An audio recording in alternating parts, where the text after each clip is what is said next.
എല്ലാവർക്കും വീഡിയോയിലേക്ക് സ്വാഗതം. ഇപ്പോൾ നമ്മൾ പറയുന്നത് സാധാരണ റോസിനൊക്കെ കുരുടിപ്പ് വരാതിരിക്കാൻ വേണ്ടി ഒരുപാട് കെമിക്കലുകൾ കടകളിൽ കിട്ടുന്നുണ്ട്. അപ്പോൾ എല്ലാവർക്കും കെമിക്കലൊന്നും സ്പ്രേ ചെയ്യാൻ പറ്റത്തില്ല, അലർജിയൊക്കെ ഉള്ള ആൾക്കാരായിരിക്കും. അപ്പോൾ നമ്മൾ പെട്ടെന്ന് വീട്ടിൽ തന്നെ തയ്യാറാക്കാൻ പറ്റിയ ഒരു കീടനാശിനിയാണ്. കുരുടിപ്പൊക്കെ ഒരു പരിധിവരെ മാറും.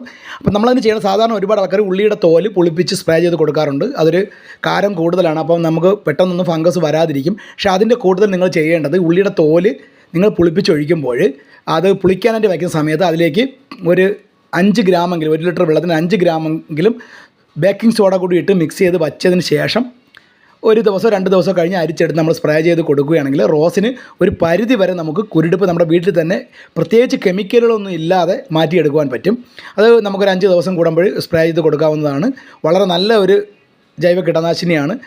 കുറച്ച് ഉള്ളിയുടെ തോല് പുളിപ്പിക്കാൻ വയ്ക്കുന്ന കൂട്ടത്തിൽ നമുക്ക് ബേക്കിംഗ് സോഡ എടുക്കും. ബേക്കിംഗ് സോഡ ഇല്ല എന്നുണ്ടെങ്കിൽ നമുക്ക് കുറച്ച് വൈറ്റ് വിനെഗർ ഒഴിച്ച് കൊടുത്താലും മതി. ഇതിലേതെങ്കിലും ഒന്ന് ചെയ്താലും മതി. വീഡിയോ ഇഷ്ടപ്പെട്ടെങ്കിൽ മാക്സിമം ഒന്ന് എല്ലാവരും ഷെയർ ചെയ്യുക.